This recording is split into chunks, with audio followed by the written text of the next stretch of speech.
Això és l'experiment de llum i color. Necessitem paper de filtre, paper de cuina, dos colors, aigua i un got de plàstic. Ara dibuixem un dibuix amb els dos colors. Una meitat d'un color i l'altra d'un altre.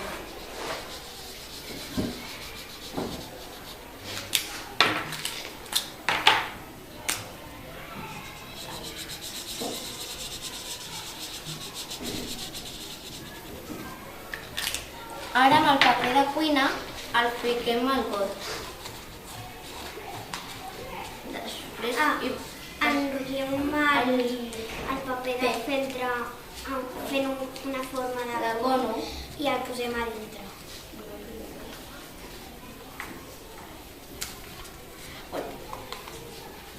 Després posem aigua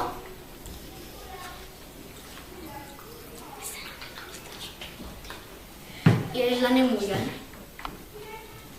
I l'aigua es quedarà amb el color que sigui més fort.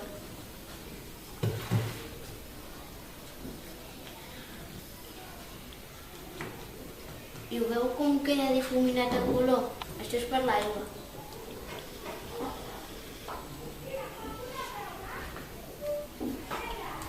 I en total la conclusió és que l'aigua fa que els colors es difuminin.